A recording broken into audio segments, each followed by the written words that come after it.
Thank you very much, Don. I always say that it's very hard to do a catch-up when Ambassador Tuga, my brother from Nigeria, has spoken. Because he speaks a big game. Where I say we are 17 million Zambians, he says we are 193 million Nigerians. Where I say we have a GDP of $20 billion, he talks about $500 billion. So you can imagine, I mean, even when I try to catch up with him, like with things like hair, I am bald-headed, he's graying.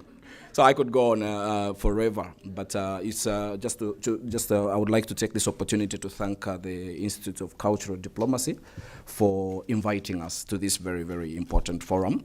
I'd also like to thank those that spoke before us. I realize that people are tired now because, I mean, you've been here the whole day.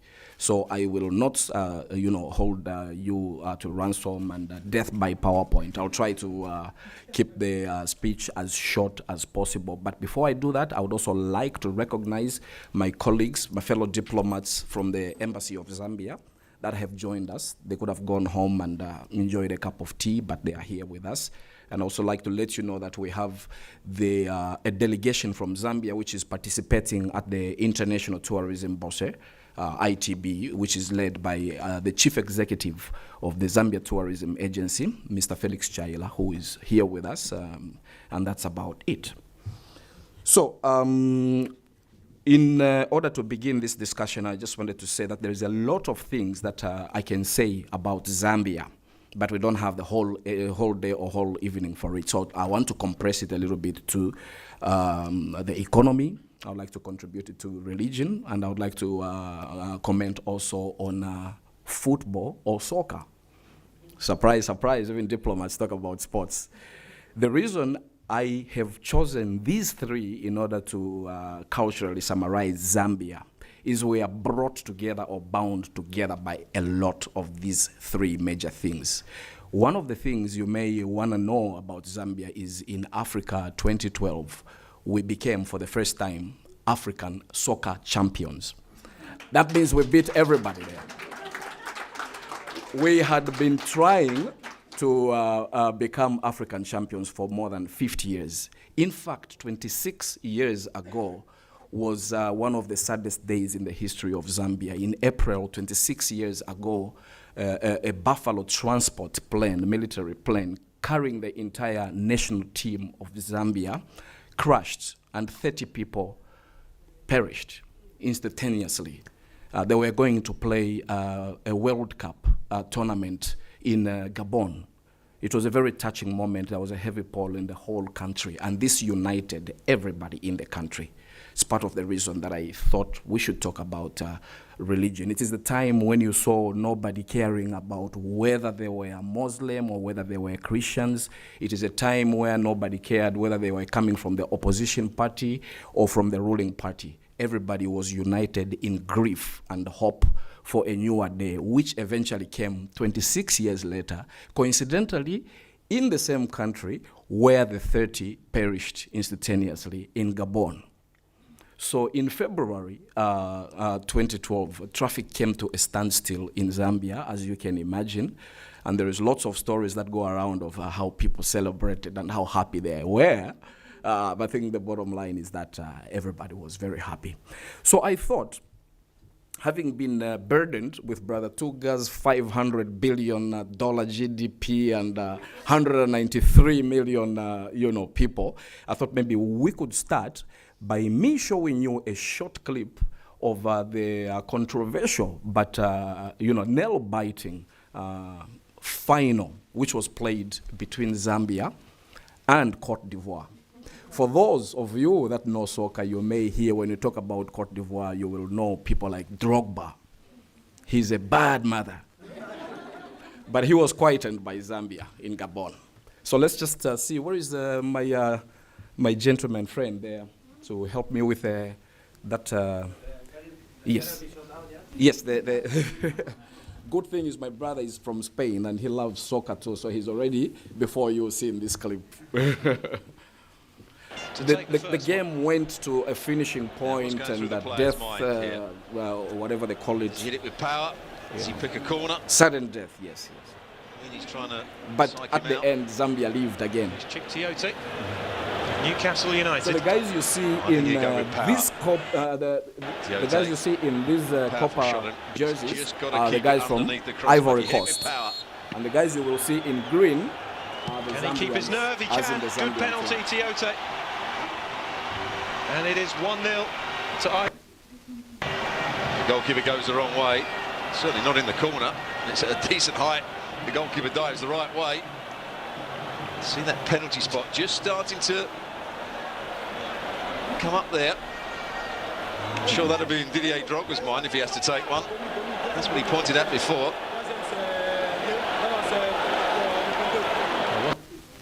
You have to suspect that he would be. Christopher Katongo now, captain of Zambia,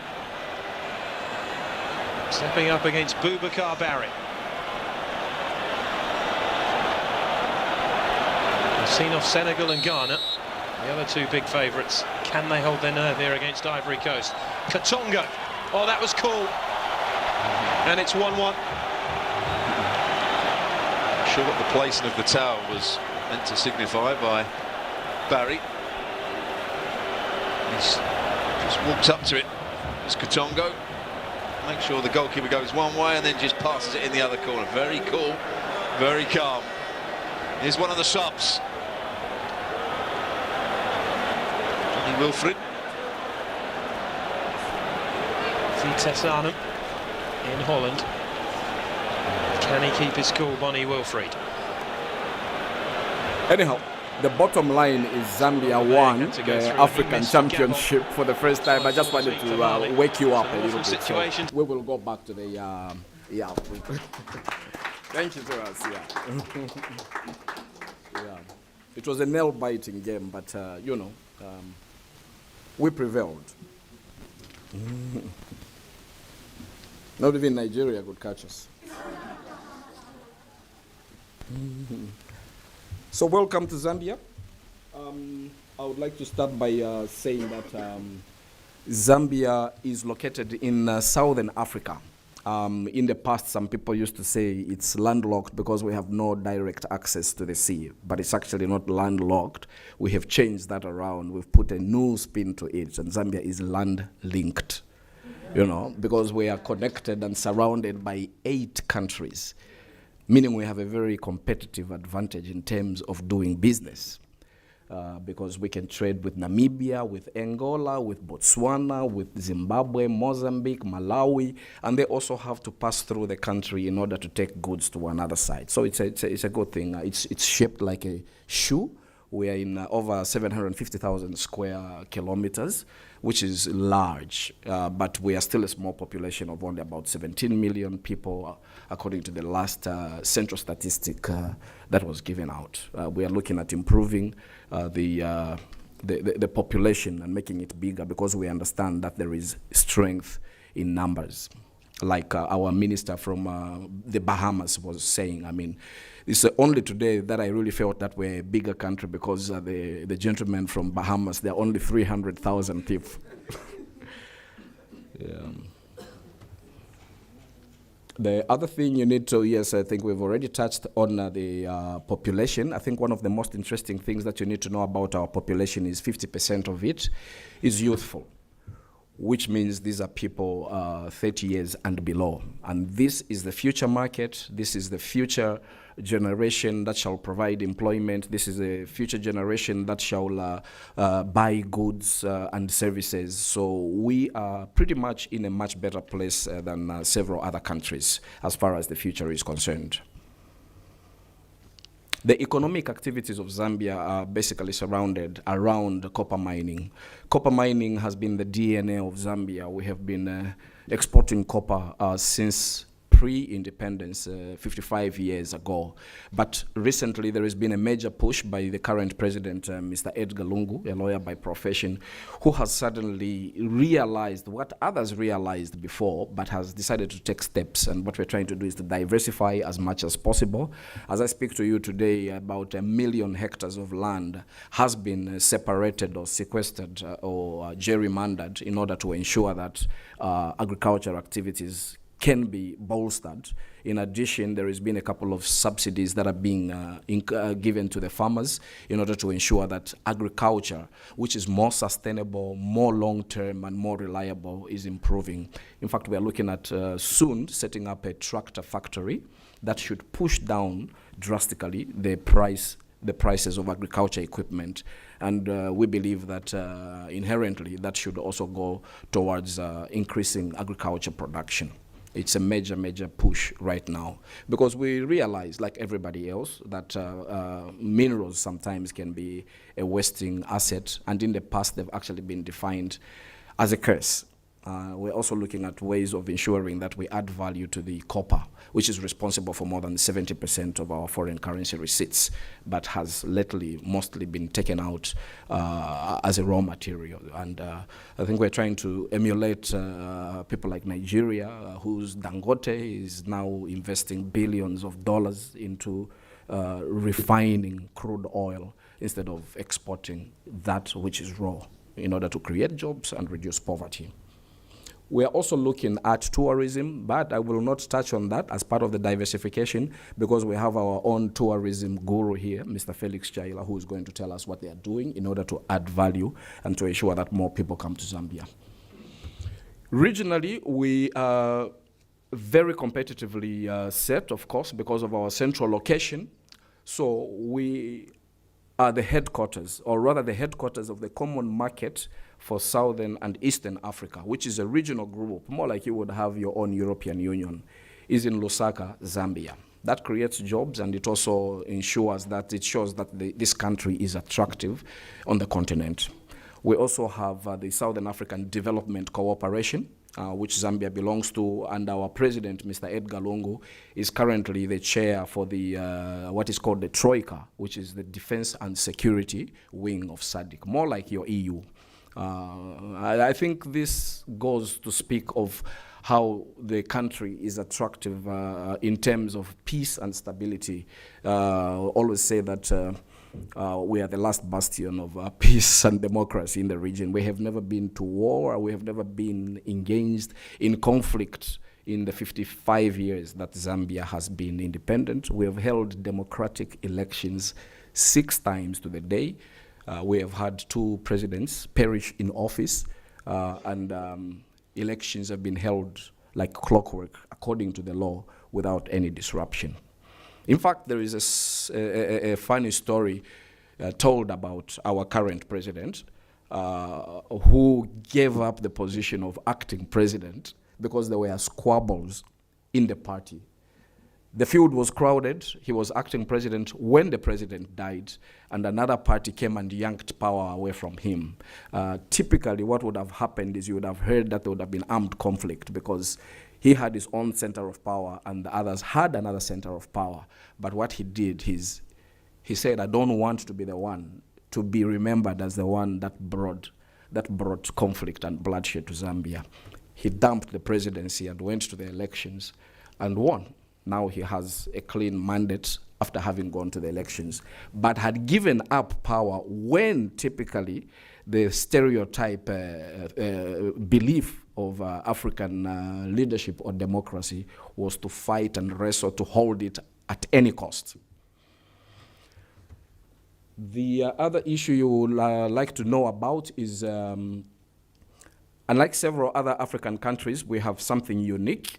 In 1993 or 1994, thereabout, I'll get you the exact date, one of the presidents, the second president, declared Zambia a Christian nation. But we insisted, everybody insisted, that Christian nation does not mean you should exclude others. So other religions are encouraged. It's just that it's just a Christian nation by constitution because of the larger majority of about 90% of Zambians are Christians. So I said, let's put it in the constitution. Also, I think it sounds good. Protects us. Maybe that's why we haven't had any war conflict or any bloody conflicts in the past. Zambia has been accepting refugees. Zambia has an open door policy to refugees. The central location, the peace and stability that we have enjoyed has made Zambia become very attractive to those that have been coming from conflict And lo and behold, there are lesser conflicts in Africa today than they were, say, 10 years ago. But we have played home to more than 300,000, up to 1 million since independence of refugees from Angola when it had a conflict, from Tanzania, from Ethiopia, from Sudan.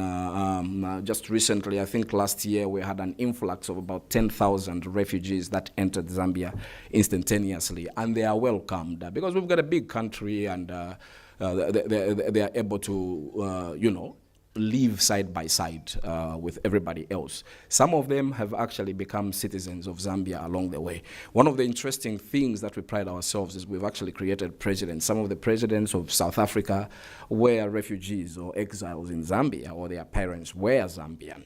In fact, Nelson Mandela, when he finished his 27-year stint out of Robben Island, the first African country he visited was Zambia, because the headquarters of the African National Congress was in Zambia. We were supporting the independence for the rest of the continent. The president, one of the presidents of Namibia, was also exiled in Zambia. One of the presidents of the Congo also used Zambia as a passage to get through to power. So to that extent, despite us being a relatively small country, we have been playing quite a pivotal role in regional politics. And like I said, this is supposed to be mostly an economic and cultural exchange. I just wanted to give you just a brief background of what Zambia is, our political stance, our Christian stance, our love for soccer, what makes us laugh and what makes us cry. And then for the business, for the hard stuff, I'll leave it to Mr. Chaila from the Zambia Tourism Agency. Yeah, that's it. But before I call on Mr. Chaila, and as Dawn comes in, I just wanted to let you know that if on your way out, you will find a couple of publications which we try to do some of our public diplomacy. We represent Zambia from Berlin to 6 other countries. Poland, we also do the Czech Republic, we do Hungary, we do Slovak, we do the Slovenian Republic, and you will find some of our public engagements all in what we have as a quarterly magazine, which is also available on our Zambia Embassy website, and we print hard copies, which we distribute. And also for some of you, because I cannot talk for a very long time, that may want to know a little bit more about Zambia through a political prism regarding the stability I was talking about, and the atypical issues about Zambia's peace and stability. You may get this book. It's a bestseller. I wrote it around the president of Zambia. It's available on Amazon. It may offer a sneak peek into what Zambia is, because it talks about all the 6 presidents that have been there, and it also talks about how Zambians go about resolving their conflicts by talking. They can call each other names, and then later on they're just like, we're Zambians, let's just leave, let's enjoy a cup of tea or a glass of beer and forget. So you may find all that. So I thank you very much. Thank you very much. So as is written on the slide, questions are welcome. Comments or questions? So whether you raise your hand and stand up when making a comment that wasn't a question, would be great. Okay, please. Maybe this is a question for the gentleman speaking after you, but I wanted to ask you about the high-tech sector and high-tech opportunities in Zambia. So what is the current state of high-tech, and what do you see in the opportunities, and are there any cooperation with high-tech countries such as the United States or Canada? Mm-hmm. All right, I think I will leave it to Mr. Chaila, but I can say that as far as high-tech is concerned, we are probably one of the countries that have encouraged growth in that sector. For instance, we were the 2nd African country in 1994 to have the internet after South Africa. So we didn't invent the internet. And Mexico did not pay for it. Yeah, but we encourage the growth in that for quite a lot. But I will leave it to Mr. Chaila. You are right. He's more technical than I am. Yeah. On this side? Natasha? Any other comments?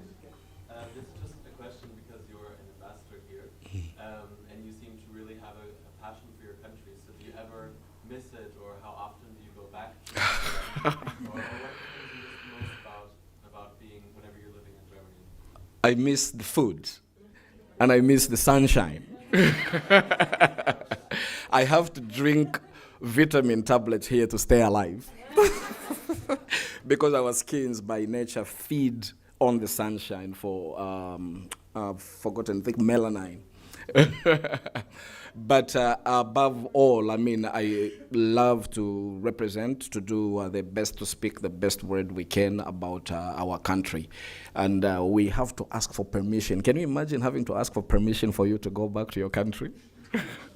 So we have to do that. So there has to be a very good reason for you to go back, because they want you to do a full-time job representing as much as possible. But I miss the food. But you know, the people here are great too. So they have welcomed us ever since we've come in, and doors have been opened as much as possible, including business-wise. I should have mentioned that recently, due to climate change, we suffered a drastic drop in energy generation due to dropped water levels in 2015, 2016. And we finally saw that we shouldn't depend 90% on hydropower. We are trying to get into renewable energy such as sun energy and solar energy. And the Federal Republic of Germany has come in with what they're calling the Get Fit program, where they're encouraging German business and Zambian business to get together to a tune of about 100 million euros to go and invest in Zambia in the energy sector. So you can see that we are doing really good cooperation. I think next month, April, there should be a delegation, because we have been saying that, look, in order to invest, you need an atmosphere of peace and stability. Business likes to plan.